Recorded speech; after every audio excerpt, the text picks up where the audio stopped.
Complete দিন media ইসলামকে পূর্ণাঙ্গভাবে জানাতে আমরা দৃঢ় প্রত্যয়ী। থানভী সাহেব লিখছেন আল ইলমু ওয়াল উলামা কিতাবের মধ্যে, এই কিতাবের ভিতরে তিনি তাসাউফের যে এত বিষয় লিখছে থানভী সাহেব লিখছেন আল্লাহ যে কোন মানুষের উপরে গজব দিয়েছেন, আল্লাহর যে গজব তার প্রধান লক্ষণ হলো সে তাজকিয়া নফস থেকে দূরে থাকবে। সে কি থাকবে? তাজকিয়া তাসাউফ থেকে দূরে থাকবে। সংক্ষিপ্ত কথা, এ নায়েব রাসূল কারা? হযরত ইমাম আহমদ ইবনে হাম্বল রাহমাতুল্লাহ আলাইহি মাযহাবের ইমাম, চতুর্থ ইমাম, সবথেকে শেষ। আগে কিন্তু মাযহাব বেশি ছিল, পরে 4 মাযহাবের উপরে ইত্তেফাক হয়েছে। এই 4 মাযহাব মিলে আহলে সুন্নাত। ইমাম আহমদ ইবনে হাম্বল কেমন মানুষ ছিলেন? উনি মারা যাওয়ার পরে উনার জানাজা হয়েছিল বাগদাদে। শুধু জানাজায় আলেমদের সংখ্যা ছিল 9 লক্ষ। জোরে বলবেন না সুবহানাল্লাহ?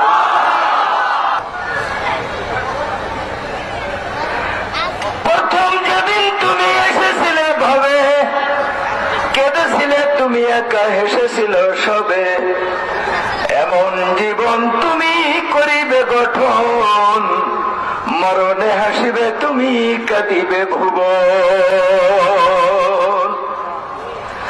ইমাম আহমদ ইবনে হাম্বল রাহমাতুল্লাহ যখন মারা গেলেন, বাগদাদের উপকণ্ঠে জানাজার ব্যবস্থা করা হইল।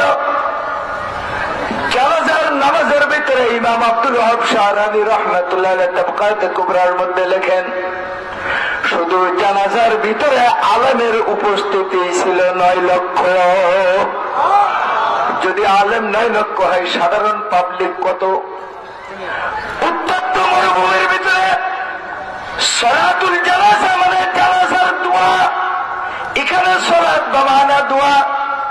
জানাজার নামাজ পড়ার জন্য তারাবির মতো 1 ঘন্টা 2 ঘন্টা টাইম লাগে না। জানাজার নামাজ পড়তে 4-5 মিনিটের ভিতরে জানাজা পড়া হয়ে যায়। এই সামান্য সময়ের জানাজার জন্য 9 লক্ষ শুধু আলেম উপস্থিত ছিলেন। সাধারণ পাবলিক কত লক্ষ লক্ষ ছিল। কিতাবের ভিতরে আছে আল্লাহর আকাশ থেকে লক্ষ লক্ষ পাখি নেমে ডানা মেলে শামিয়ানা হয়ে গেল। আর এই ডানাগুলি দুলাইতে দুলাইতে যারা নামাজে জানাজা পড়তেছিলেন তাদেরকে গরমে বাতাস দিতে লাগলো। ইমাম আহমদ ইবনে হাম্বলের জানাজার কাইফিয়াত কিতাবে আসছে। একসঙ্গে 90,000 ছাত্রকে ইলমে হাদিস পড়াইতেন। কতজন? মাইক তৈরি হয়েছে তো কালকের কথা।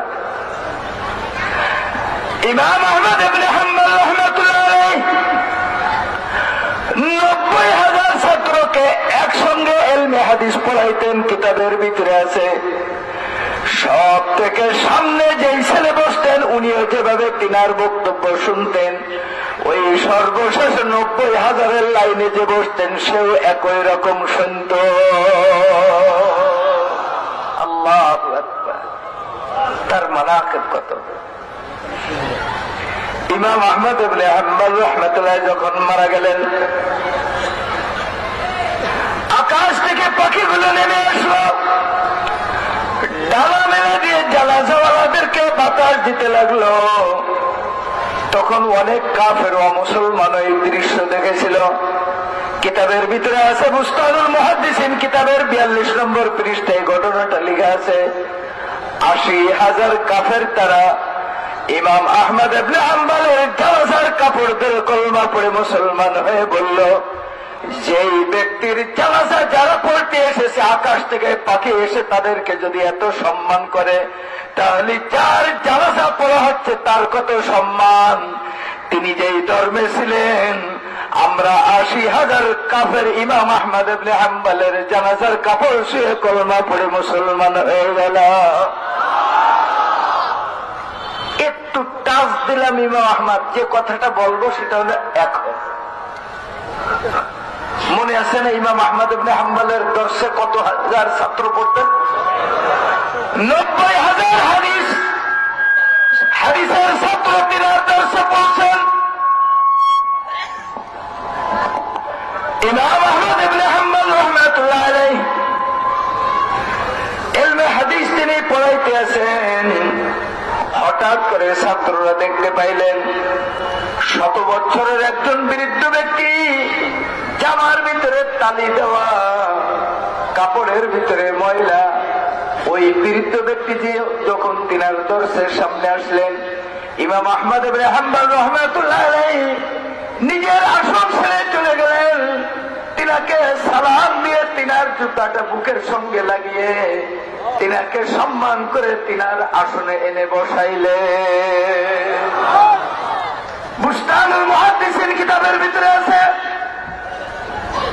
বিখরে হুয়ে মোতি কিতাবের ভিতরে আল্লামা সাইদ আহমেদ পালনপুরি দারুল উলুম দেওবন্দের মুহাদ্দিস তিনিও ঘটনাটা উল্লেখ করেছেন।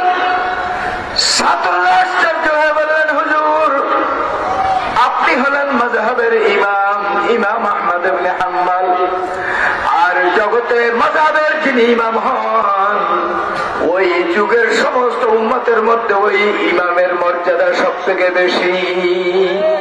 হুজুর আপনি নিজেই হলেন মাযহাবের ইমাম, ইনি কোন ব্যক্তি যার জুতা আপনি বুকের ভিতরে করে নিয়ে আপনার আসনে বসাইলেন, ইনি কে, তার পরিচয় কি?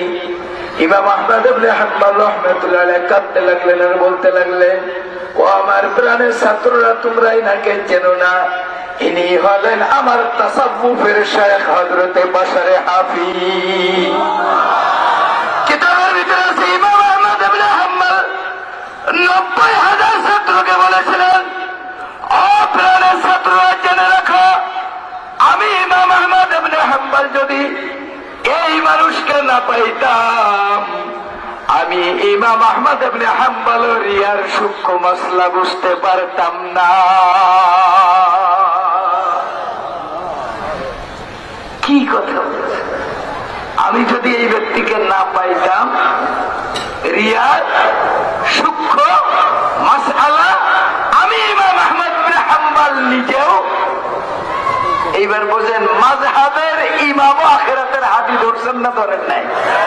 এই রিয়ার মাসলা আখফা মিন দাবিবিন নামাল হাদিসে আছে, পিপিলিকার চলার আওয়াজের থেকেও আরো ক্ষীণ এই রিয়া, এত সূক্ষ্ম বিষয়। আর এর ব্যাখ্যায় আছে ইমাম নববী রাহমাতুল্লাহ আলাইহি এই আখফা মিন দাবিবিন নামালের ব্যাখ্যায় লেখেন, 70,000 আমাবস্যার অন্ধকার কালো রজনীতে কালো পাথরের উপরে পিপিলিকা চললে যেমন দেখা অসম্ভব, বাইনোকুলার, মাইক্রোস্কোপ, টেলিস্কোপ যাই লাগান পড়বে, যদি লেজার না থাকে, আলো না থাকে, রশ্মি যদি না থাকে, লেজার না থাকে, পড়বে না। ইমাম নববী রাহমাতুল্লাহ বলছেন রিয়ার মসলা এর থেকে আরো সূক্ষ্ম।